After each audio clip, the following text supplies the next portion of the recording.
Now, I do want to make a special mention to the victims of the Grenfell Tower fire here, which is the worst fire disaster in London since the Second World War. It's had a great effect on me, and I really feel very deeply for the victims of that fire. And I just want to give them a shout out on our running commentary show, not least because I was watching live footage of this happening as I reviewed this album, and these two will be inextricably linked forevermore, unfortunately. Running commentary. We are exploring listening to albums. It is a lost art form. We took an hour out of our day. We switched off the phones. We switched off the computers. We did not answer the door. We sat down and we listened to the artist's vision and concept. Japan, Gentlemen Take Polaroids.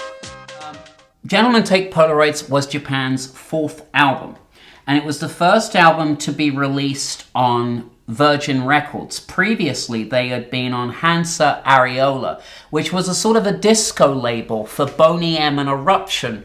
Not the kind of place that you would think of an art pop band like Japan living, but it is where they lived. It was their label. Gentlemen Take Polaroids was a number 60 record when it was released. You have Night Porter, which was released in 1982, which reached number 29 in the charts. There's so much to say here, so let's try and get the history of the band first. This was an album that was full of surprises. Pleasant surprises, because Japan were formed in 1974. Where were they formed, people? Catford. Fucking Catford, where my family came from, where my grandmother lived, not but 2 steps from where my grandmother lived. David Sylvian used to go to school at Brownhill Road School with who did he go with? David Sylvian and Steve Jansen are brothers. So they went to school in Brownhill Road in Catford. My dad used to live opposite in a garage. My grandmother lived here. I'm sure that my cousins, they probably know this already and saying, why are you spazzing out? But I was really excited by the fact that Japan, way before Boy George and way before Kate Bush and way before all these other people that I associate with being people from my hood that got famous, Japan were formed in Catford. The band name was an accident. They had a gig and they didn't have a name. So they said, well, what should we call ourselves? Japan, we'll change it later. They never did. And of course, it's an interesting thing, isn't it? Because what happened is that the band sort of got adopted as a cult band by the country, Japan, who went on then to buy their records as this sort of weird cult band. Now, you have to remember that Japan were, plastering on the makeup as part of the glam rock movement, not part of what they became later, which everyone assumed was what they were a part of, that they were part of the new wave, new romantics thing. No, they started as part of glam rock. So if anything, they were more likely to have been influenced by the New York Dolls, who we reviewed on this show last season. So visually, I think it's fair to say that the band were influenced by, as we've said, the New York Dolls and David Bowie.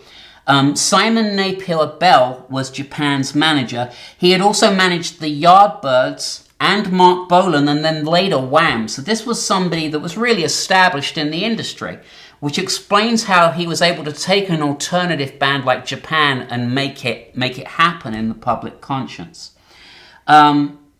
Sylvian has said that we did tours in Japan because it was the one country that was giving us enough money to live in. David Sylvian's the lead vocalist here. We haven't gone over the band members because I was just so blown apart by the fact they were from Catford. Mick Karn is on the fretless bass, oboe, sax, recorder. Steve Jansen, who, as we've said, is the brother of David Sylvian, is on drums and synth. Richard Barbieri's on synth. And then Rob Dean, who left in spring 1981, right after this album was released, was on guitar. The band's success in Japan had introduced them to the culture and music of the country and explains the Ryuichi Sakamoto connection. He was the keyboard player for the Yellow Magic Orchestra. Later on, past this album, Japan went on to blossom in a commercial sense in a way they had never experienced before. But as far as they were concerned, it was bittersweet. Because, as I've said, the public were perceiving them as part of the new romantic movement. Sylvian correctly pointed out that this wasn't a fashion thing. This presentation of makeup and style had actually been who the band were since 1974.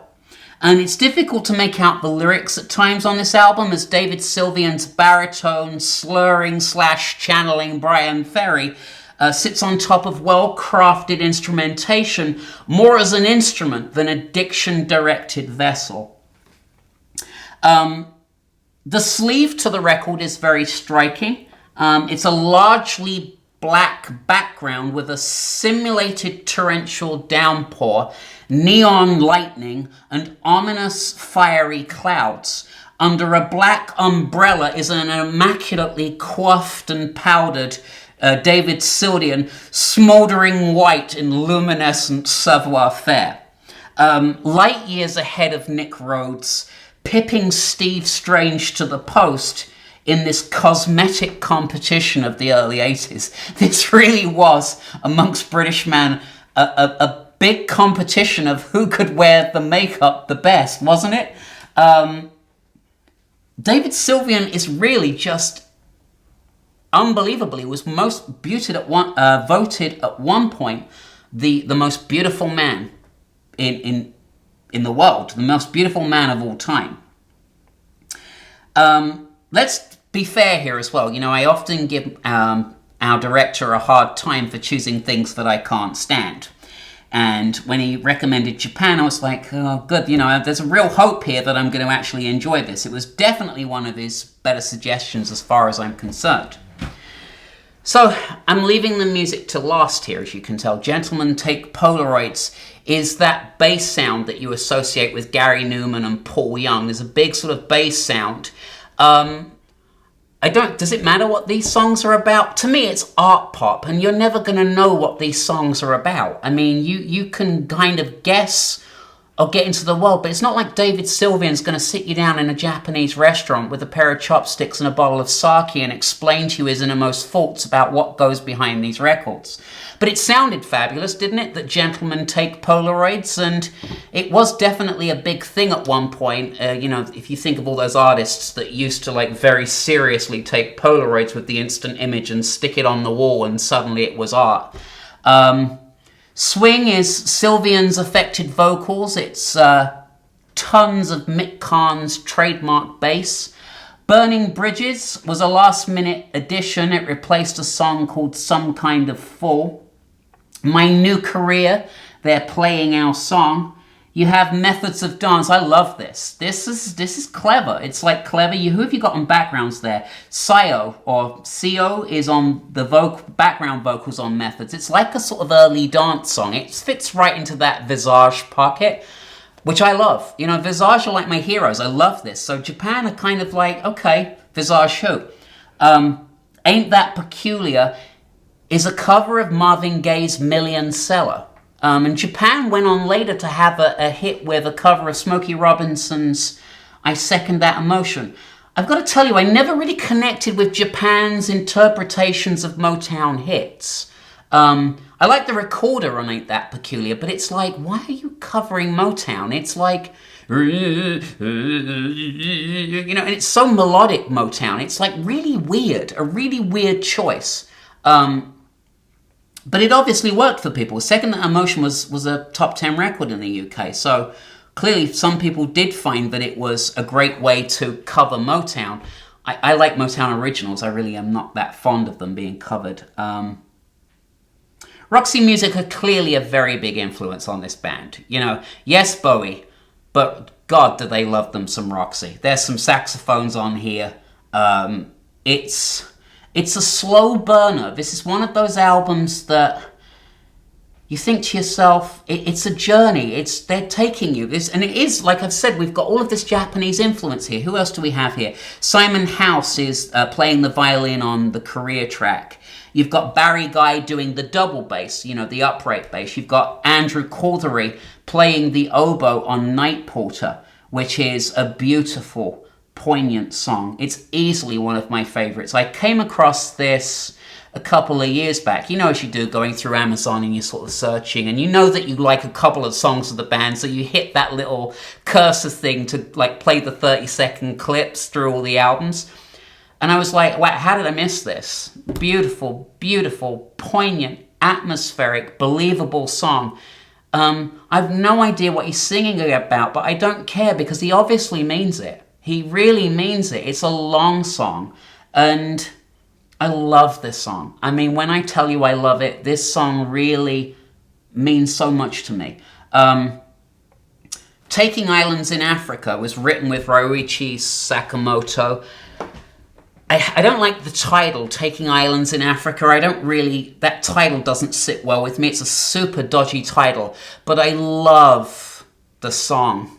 Oh my God, do I dun dun dun dun dun dun. It's really epic, and unfortunately, this is the song that makes me think of the Grenfell Tower, because this was what I was listening to as I watched this tower go up in smoke. And those songs, that song and Grenfell Tower, great song, terrible incident. It's burned in my memory forever. I'll never forget this song. And on this album, it's really epic and sweeping in an alternative fashion. And I think to be epic in an alternative fashion is really an achievement, particularly when you've got the vocals of someone like David Sylvian, where you're not really going to score on alliteration or these lyrics that are going to connect with the mainstream public.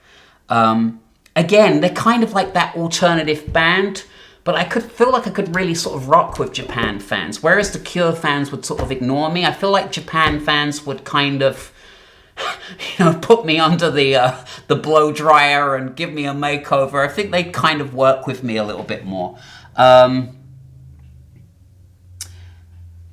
Let's see, I've said here that 37 years later, this album has the ability to pique my interest in a dynamic array of style, content, and history.